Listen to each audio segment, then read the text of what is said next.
Now इस finite automata के corresponding हमें क्या करना है, रेगुलर एक्सप्रेशन जनरेट करना है. द सॉल्यूशन इज, जल्दी से इसको यहीं सॉल्व कर लेते हैं फटाफट. हमें इक्वेशंस बनानी है, सो जनरेट इक्वेशंस.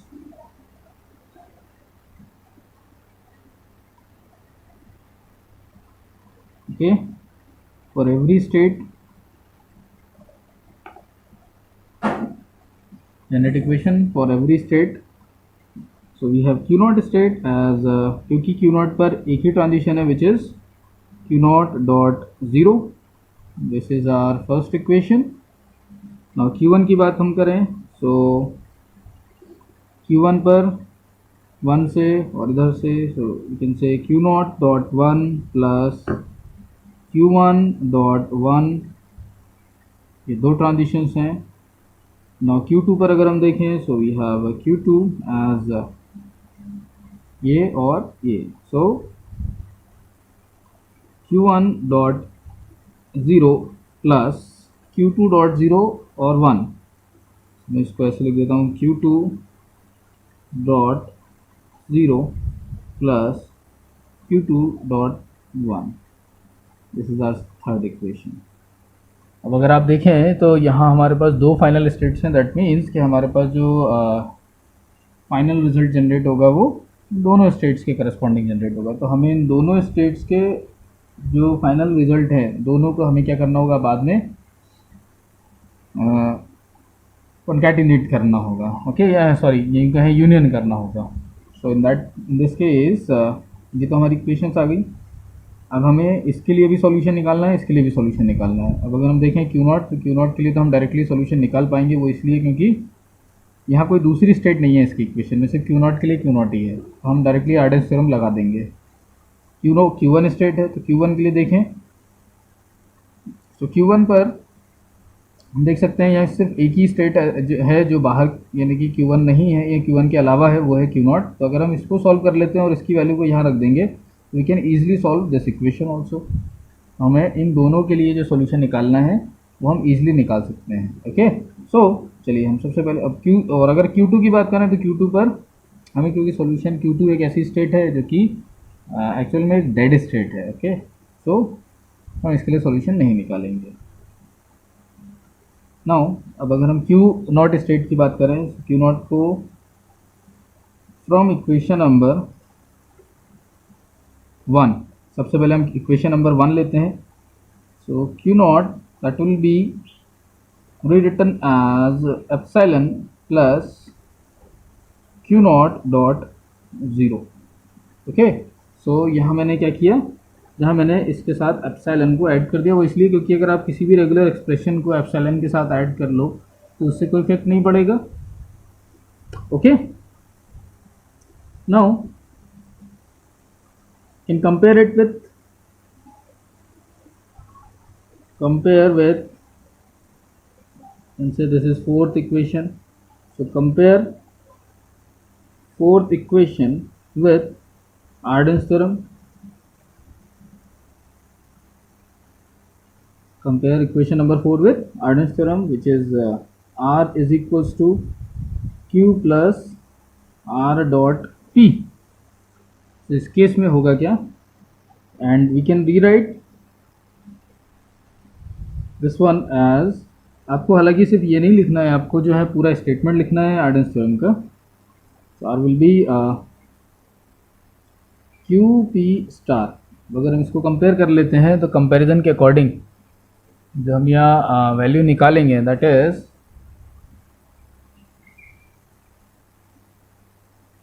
मैं यहाँ लिख लेता हूँ. Okay, so R is QP star. Now this is Q. Okay, this one is R, this is P, यानी कि 0.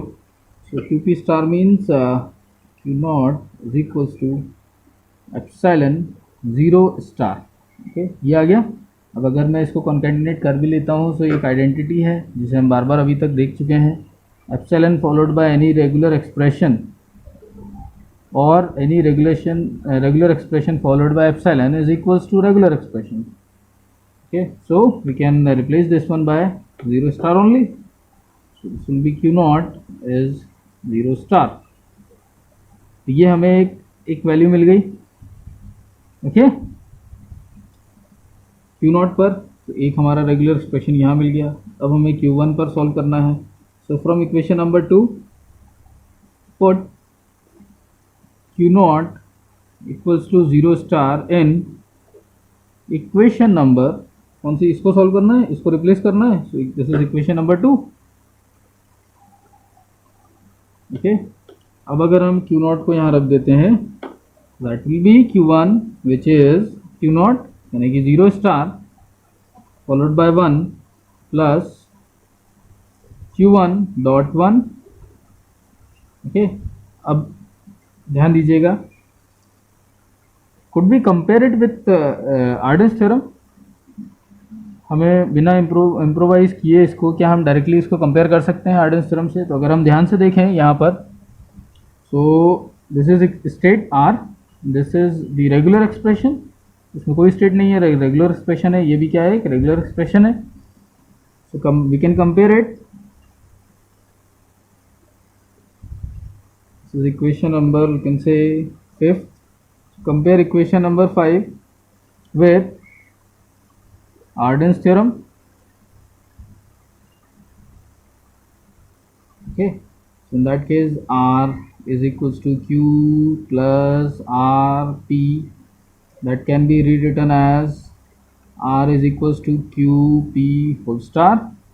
So similarly Q1 is equals to Q is, अगर मैं कंपेयर करूं इसको इससे, इस पूरी इक्वेशन को इस इक्वेशन से, तो Q is 0 star dot 1 plus R is Q1 and P is 1 only। So you can say this is 0 star यानी कि Q,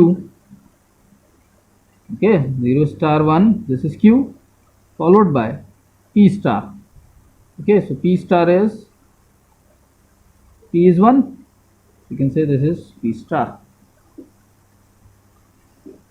now अब एक आइडेंटिटी और मैं आपको यहाँ बताता हूँ। If we have any regular expression and followed by the same regular expression R but its clean closure, so in that case it is equivalent to R star,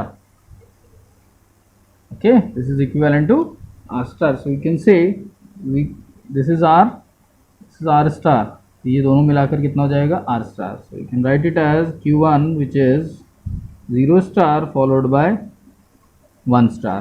so we have this equation also। ये Q not है, ये Q1 है। हमें इन दोनों के लिए solution निकालना था क्योंकि दोनों फाइनल स्टेट्स थी, ओके। नाउ अब हमारा जो फाइनल रेगुलर एक्सप्रेशन होगा वो हमारे लिए क्या होगा, से दिस इज, हमने आखिरी इक्वेशन नंबर क्या डाला था, 5th, you can say this is 6th, this will be, इसको एक काम करते हैं, इसको 5th रहने देते हैं, इसको मैं 6th कर देता हूँ, you can change it here also, okay. This will be 7th equation। so now from 5th and 7th equation, क्योंकि दोनों इक्वेशन Q नॉट और Q1 पर थी, तो जो फाइनल रेगुलर एक्सप्रेशन बनेगा आपका, final regular expression will B,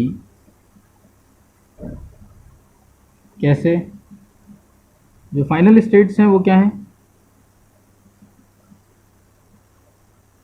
final states are Q not union Q1, ये हमारी फाइनल स्टेट्स हैं। Q नॉट है और Q1 है, इन दोनों का यूनियन करेंगे तो Q नॉट और Q1 मिल जाएगा। तो अब अगर मैं इसका एक्सप्रेशन लिखूं तो वो क्या है, 0 star, this is the regular expression.